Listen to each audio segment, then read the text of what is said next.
Hi everybody, it's Saturday, May 26th. It's about 6 p.m. I'm in my sewing room.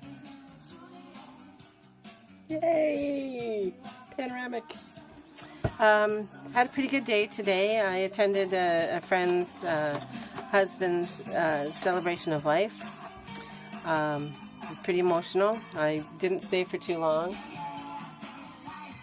Sorry, I thought it was my kid. Due to the fact that I didn't wear my mask, and I should have, but it's hard for me at these kind of things, as it is for anybody. But I just wanted to pay my respects, and anyway, I'm not going to get into it out of respect for everybody. But it was a pretty tough day in that respect, holding it together. I think I did all right. So anyway, I just wanted, see? Okay, this is my sewing machine. Sorry, I have to do this to stop, or else I'm going to start bawling. So this is my sewing machine. Okay? It's a Kenmore, of course. Guess what? Sears doesn't exist in Canada anymore. So that is a real big poop for me, because I did a lot of research when I bought this about 2 years ago, and I was going to go with a Janome or a Poof. I can't say the name, but a more high-end machine. But I thought, and I didn't want a digital machine because I had one and I don't like them. I find them to be finicky and I just don't like them. So I would prefer, I have an old Kenmore from like the 70s. That's great. If it was self-threading, it would be perfect. The thing is a workhorse. I love it. Okay. It's clunky and loud, but the stitches are smooth. I have done a lot of stuff with that machine. So as I was sewing and getting better at it, or thinking I was, oh, hold on, that's a little bit loud.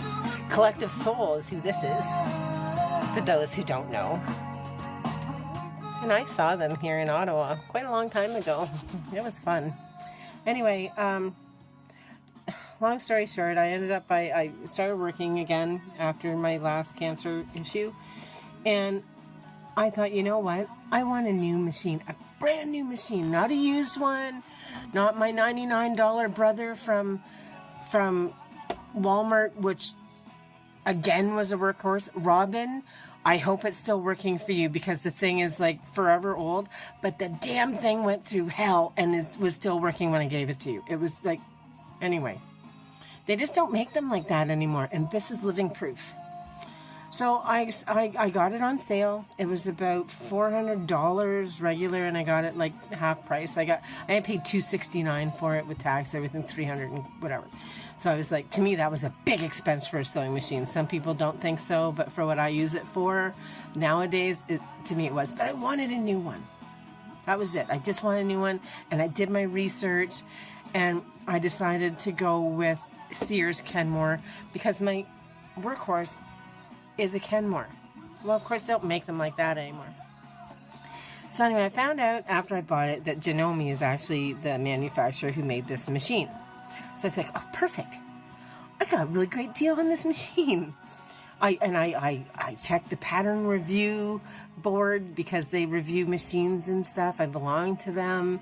I checked all sorts of reviews online, and the only thing that was a downfall with this one is that you couldn't put through really thick fabric. You could do it, but it was really tough. And I thought, well, how often do I do that? Like, I don't make sleeping bags and stuff anymore, although I could. And who knows, maybe I still will.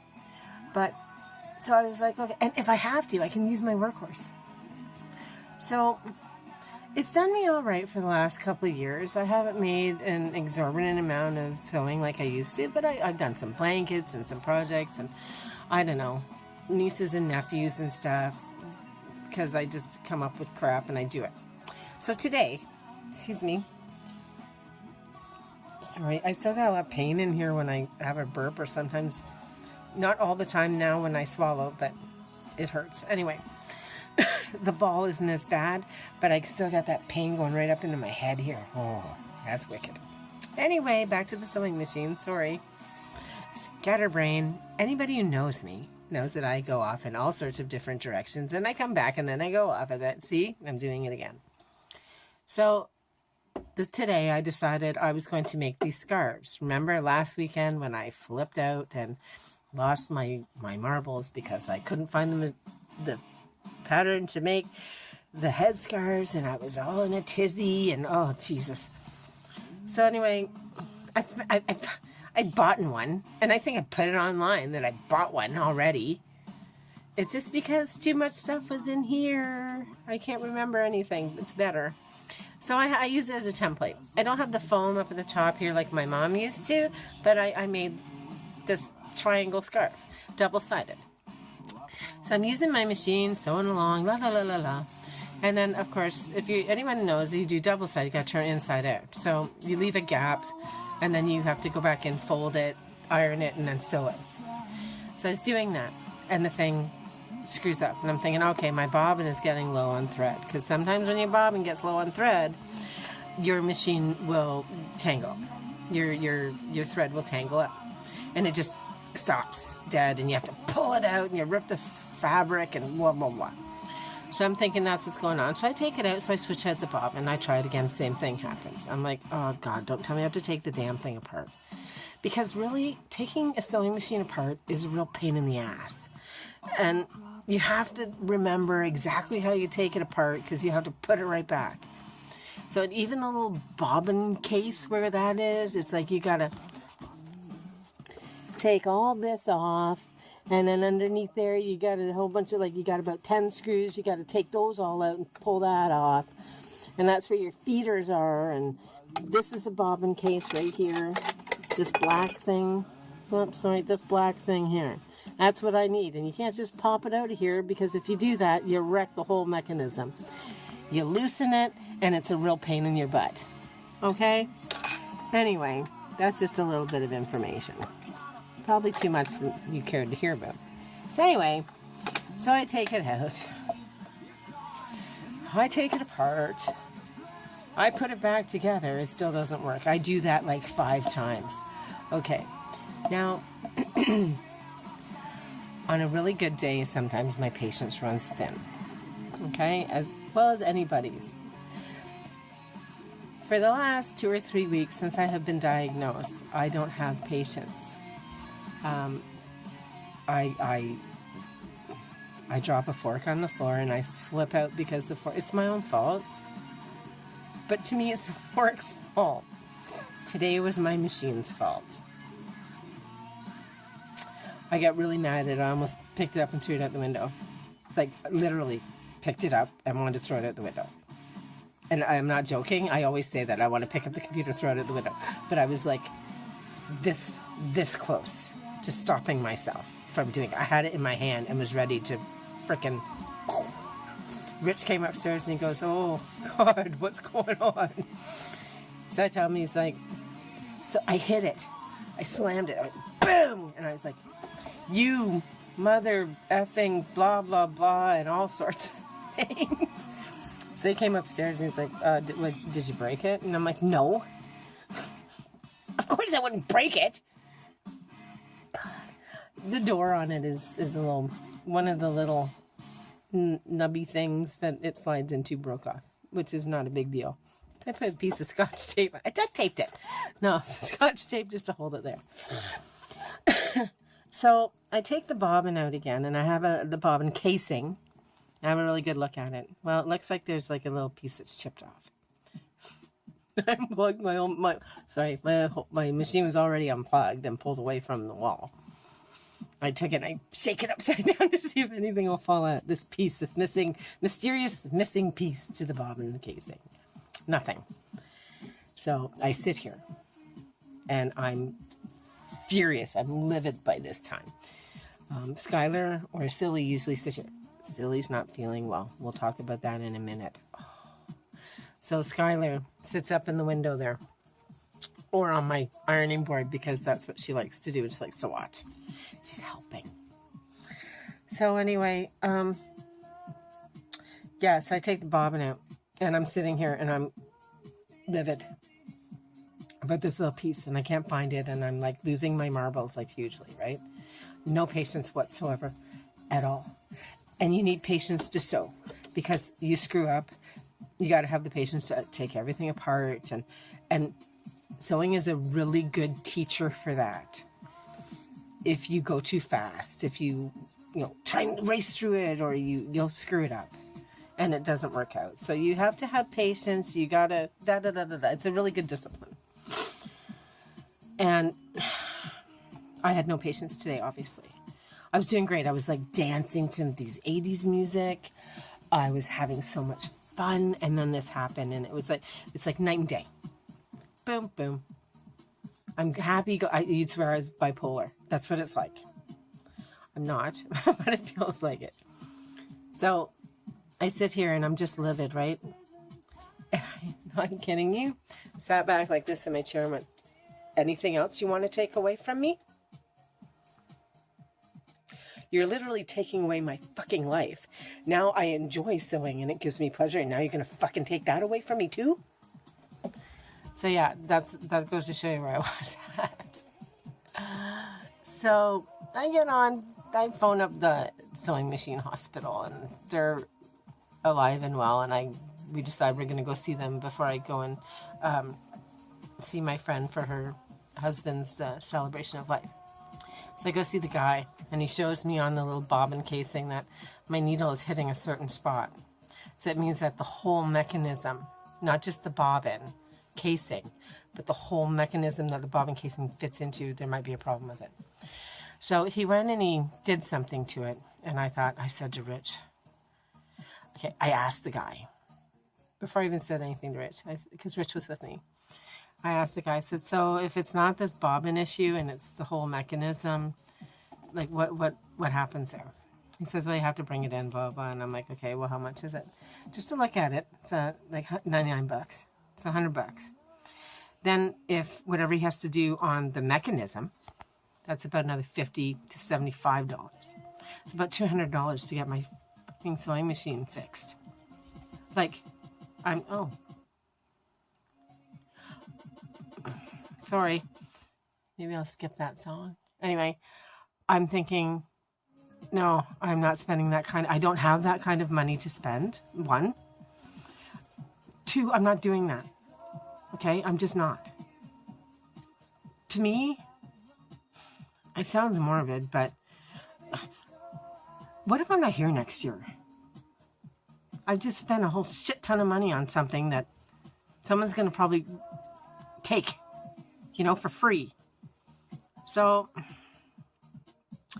I took my buddy, fixed the bobbin or whatever, and he said, try it, and if not, come back. And I'm like, yeah.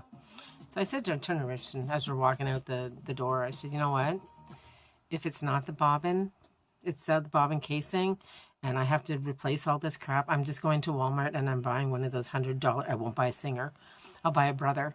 The basic model. They had some Genomis there last year for kids for $89. I would just do that. It has like 3 stitches on it. That's all I need. And the width and the length, I don't need, and the tension. I just need very basic standard, no fancy crap. No fiddly fast, type of stitches and all that stuff. Just something that I can sew when I feel like sewing. It's there to fix hems, or, on my Brother machine, I was making dresses. So come on. Anyway, I came home and it worked. Long story for that. So that's for now. But I'm really disappointed that it's only been a couple of years, and I think I might sell it. And I might go and buy one of those $89 Janome jobbies. They still got my old pair. My big thing, Rich is like, what do you need in a machine? Like, why do you need that? Why don't I just use the old one? I have to hand thread it. And I've become spoiled in my sewing. Every sewing machine I have is self-threading. And it's a lovely feature. Because these eyes, where, see, I can't even find them. I'm so blind. Wear these glasses, right? I need progressives, which I have, but the prescription is way too strong. It gives me vertigo. because I bought them 2 years ago, and yeah, I can't even wear them, and I've taken them back 3 times, so I'm not doing it again. Who cares? So anyway, I don't know if I still have one here. Actually, when Rich and his brother were cleaning out his mom's, one of her TV room, they found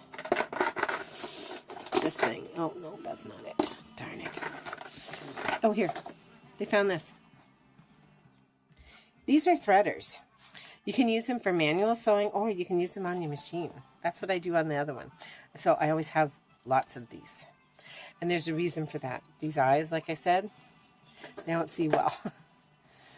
So when you're trying to like thread a piece of yarn, pretty close, that's what it's like, a thread through a wee needle hole, it's pretty tough. You can't do it. And I sit there and I'm like, squinting, and I get a magnifying glass, and oh geez. So those things, I can just put them through the eye of the needle and pull the thread through and done. However, if you're working on a project and you're not, let's say you have crappy thread or old thread or something keeps breaking, or sometimes when you're sewing a certain stitch, like a zigzag stitch on certain fabric, your thread will break constantly. It's just the nature of the game. So or you're using multiple colors of thread, you have to keep switching them out, right? So on a manual machine, it's a lot harder. On a self-threader, it's super easy. You just pull out, and you're done. And I'm not kidding, like 10 seconds, you're done. Like a self-threader, but on a threader, it's like 3 minutes. And when you're sewing and you're on a roll, 3 minutes is a lot if you have to do it 5 times. That's 15 minutes. So, I mean, if you're ever sewing for money, you can literally split hairs on that one. Speaking of splitting hairs, oh my God. So, okay, I'll get back to this whole sewing machine. So, I just finished off my handkerchief thing. I'm just going to, that's my lovely iron. A seamstress cannot live without an iron. And a good iron too. I have this one. I have an old one. You're seeing everything. I'm going to take you for a tour of my sewing room. You know what? It's not here. It's downstairs in the basement because I also cut, I use it down there on my crafting stuff. I have a craft table down in the basement. Anyway, I used to be in the living room, and it was there as a permanent structure for a really long time. And I thought, yeah, that's not true. So before I go any further, let's take you for a tour of the craft room. And I think I might have to pause it because I don't really want me to be in it. I want you to actually see my craft room, or where the magic happens. See you in a second. Okay, that didn't work. I thought I could pause it and then turn the camera around, but that's not working. So I'm going to have to try and do it a certain way, and hopefully it'll work out for you guys. I guess I could always splice it together, when I do my video editing. I'll do that. Okay, hold on. Okay. I don't know what's going on with my phone, but something weird. So I don't have very good luck with cell phones. They fall. Okay, we bought a brand new cell phone. Bought a brand new cell phone there. Hold on. Okay, I plugged it in. It's at 64%, so I don't have a whole lot of space, a lot of room to move around. I don't know. What was I saying before? Oh, geez. I should have reviewed. Darn it. I don't have good luck with cell phones. I'll just say that anyway. I bought a brand new one like last December, and 3 days in, it stopped working. I think it fell, and it just fell from the bed to the floor, and it wasn't very far. It was on a carpet, but still, my luck, it just, I'm not going to work anymore. Anyway, whatever. I was talking about those ginger candies. Scents. So this girl was saying that Simple, or Simply, I think it's Simple, It's white and green. I know that Loblaws used to carry it. I'm not sure if they still do. But I was saying that the dollar store oatmeal stuff. Anyway, what she was suggesting is do not get anything with alcohol in it. Because your skin, as time goes on, your skin becomes very sensitive, which, I can attest to because it was very sensitive. I was actually going through the chemo withdrawal. But I guess that's every day after you've done your withdrawals and all that bunch of jazz, 7 days later, your skin becomes very dry, extremely dry and sensitive and stuff. And so and for your face as well. And she was just this wealth of information, and I'll be recording my obvious side effects, but she was giving me tips on us as people. I think me personally, like she knows me, but I really found a connection with this girl. I really loved her. Anyway, like about my hair, she gave you tips because she had beautiful long brown multi-toned hair that, oh God, it was gorgeous. Absolutely gorgeous. So anyway, tips on how to do that, because she was going to do what I was thinking. When it starts to fall out, then I'd shave it right here. Like shave, shave, shave, shave, shave, shave, shave, shave. So I can keep most of my hair. But I also found another video on how to, when my hair starts to fall out, how to cut it. To preserve it, like to keep it and stuff. So, the other thing I wanted to talk to you guys about was my silly kid. Now, the last time I had cancer, and I've just put it out there because I think the universe likes to play dirty with me.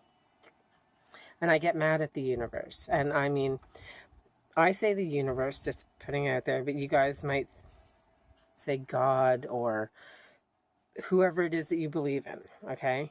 I say the universe. I have a totally different belief system. I'm a Wiccan.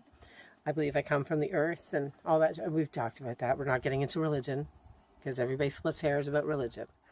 I respect everybody's religion. If that's what you believe in, that's great. It might not be the same as mine. I just ask you to respect mine. There we go. I'll say that every once in a while because, when you're hit with cancer and stuff, a lot of people talk to you about stuff. And anyway, neither here nor there. You make a lot of enemies. And you talk religion. You really do. So anyway, and that's fine. People are strong in their beliefs, and that's great.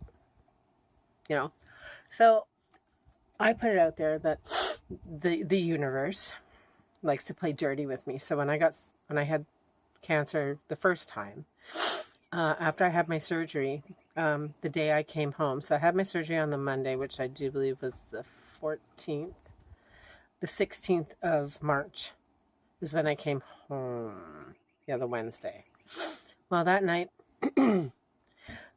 that day, Rich was coming to get me, and he was checking on all the kids, and Jazzy, he hadn't seen her, and he went down into the basement. She was lying on the couch sleeping, he thought.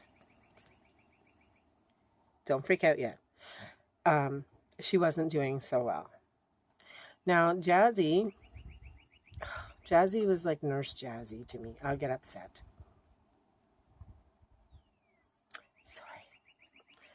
Jazzy was Nurse Jazzy whenever I was sick with my periods and stuff. Sorry, this is tough. No matter what, she always slept with me. She slept on my uterus and gave me her heat, her healing. She always purred and rubbed her little head on mine. I used to, when I have a headache or if I'd be stressed out at work, she just knew, man. She just knew. She'd sit on the back of the couch and she'd rub her nose into my head, like rubbing my head, like giving a massage.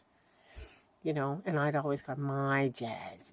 She's my Jazzy. And she'd come up and she'd purr and just rub her face onto me. Anyway, she was a garbage can kid. We found her in a garbage can, her and her brother. Anyway, that's neither here nor there. She had people in my neighborhood are jerks. And they get these cats and these dogs. And anyway, they leave them behind. And so that's how we've acquired a lot of our kids. Anyway. You have to turn the fan off. It's drying out my my throat too much and bothering my lungs. So that night that I came home from the hospital, Rich had called me at the hospital saying something's wrong with Jazzy. What should I do? Should I come get you or should I stay with her? And I said, yeah, come get me. And when I get home, you know, I'll see what's going on with her. Because I'm like Dr. Mom for my kids. So I get home and she's not paralyzed. Her back legs are still moving. And her whole, like her body's moving, but she can't stand up. She can't walk or anything like that. So we sat with her for a few hours. Of course, everybody wanted to come and see me, blah, blah. And I was just like, shit. So, you know, to appease the masses, we had everybody come over and all that stuff. And anyway, when everybody left, Rich wouldn't leave her side. I couldn't get off the couch, and I was on the stupid painkillers, which not terrible painkillers, but, you know, I was still like kind of loopy. I just had surgery and stuff. So anyway, Rich wouldn't leave her side. So when everybody left, we kind of sat down with her and we talked. She peed the bed and stuff. Like she peed her blankets and all that stuff. I don't care about that. It's like a child. It's like when a child poops a diaper. My phone is doing it again. Can you see that? Starting and stopping.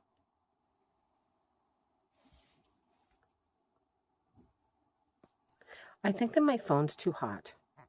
I don't know. Okay, I'm going to wrap it up. Anyway, we had to go make an emergency visit to the vet. And we had to put her down that night.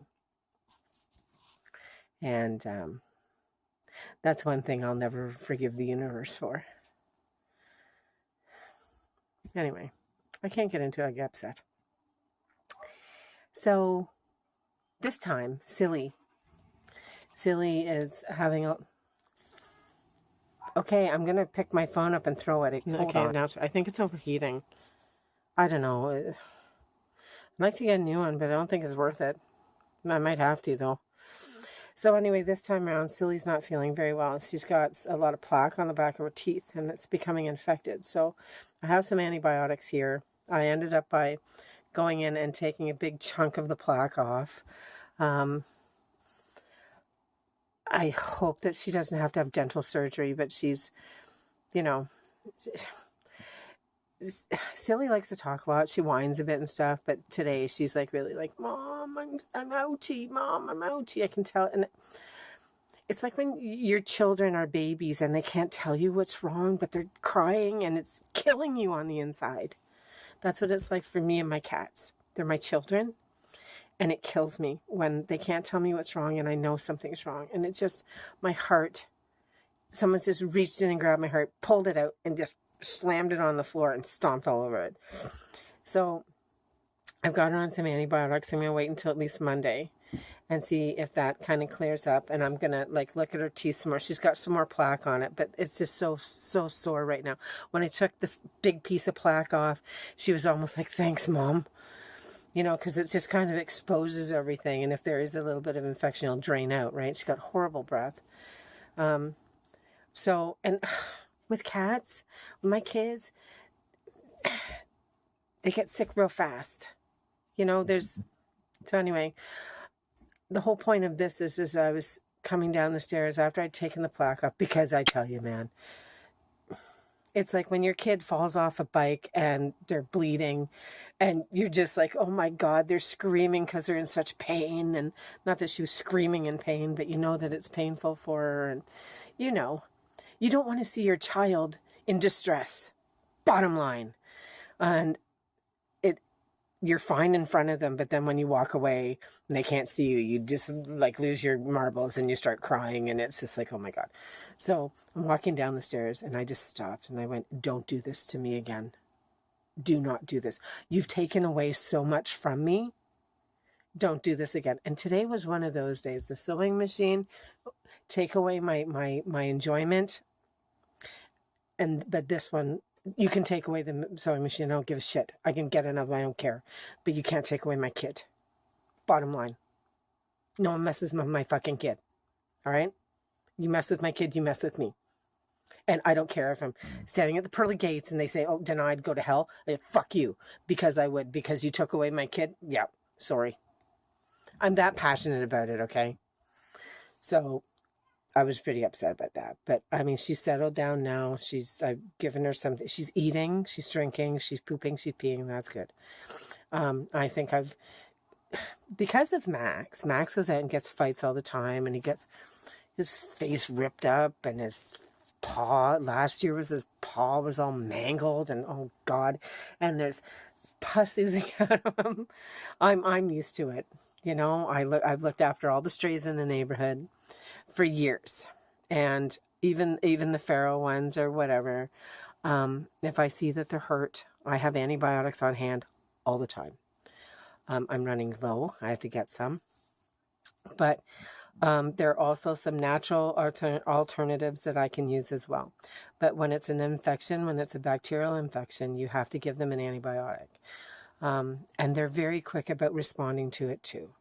So anyway, I'm going to wrap it up because my phone, whoopsie. Now I just, whatever. My phone's getting a little bit wonky.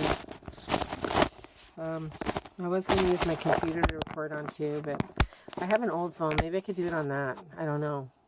I'll see. Oh, that's Rich. He's the phone guy. He's the electronics guy. Gets me all set up and going because I just kind of, when I'm not at work,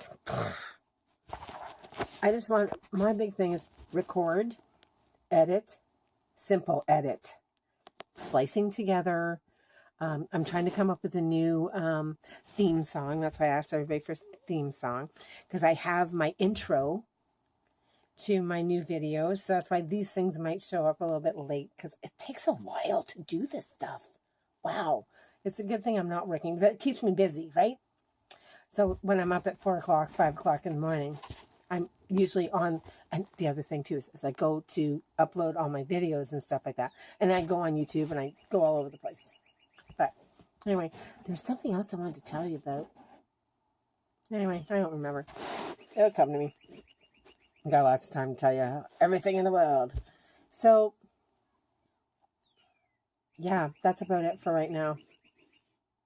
Oh, I have a video that I will be uploading from yesterday. I think the guy's name is Rockefeller. Anyway, that song that was on at Night at the Roxbury, it's like, baby, don't hurt me. I can't sing, by the way. I sing because it makes me feel good. And singing is therapeutic. I am tone deaf. I can't sing worth poop. But I still sing because I like it. And I am nails on a chalkboard. I apologize. But if you sing, your serotonin or whatever the hell the chemical is in your brain, it releases and it makes you happy. And it's actually a scientific fact. It's like me with dancing. I will always dance. Cancer won't make me stop dancing. I'll dance in my chair. I was dancing in the car yesterday when I was driving when the song came out, and I just picked up my phone. I was coming down my road. Don't worry. Not on a big major street. And you would swear I was on drugs. I was just like, I was walking on sunshine, man. I really was. I felt fantastic. This song came on. It's like an old one from my past. I was having so much fun, and I let the whole thing play, and I recorded the whole thing in Rich's car. I was driving Rich's car. He has an awesome stereo. Crank it. Anyway, yeah, so sing.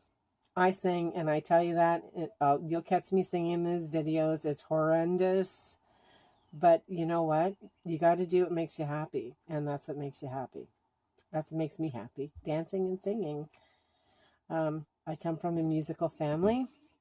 My mom loved to dance, taught us to jitterbug and all sorts of fun stuff. I grew up with an array of music. I have 6 brothers and sisters. My 2 oldest brothers, I didn't really know. They kind of moved out when I was like 5. So I didn't really get to know them musically.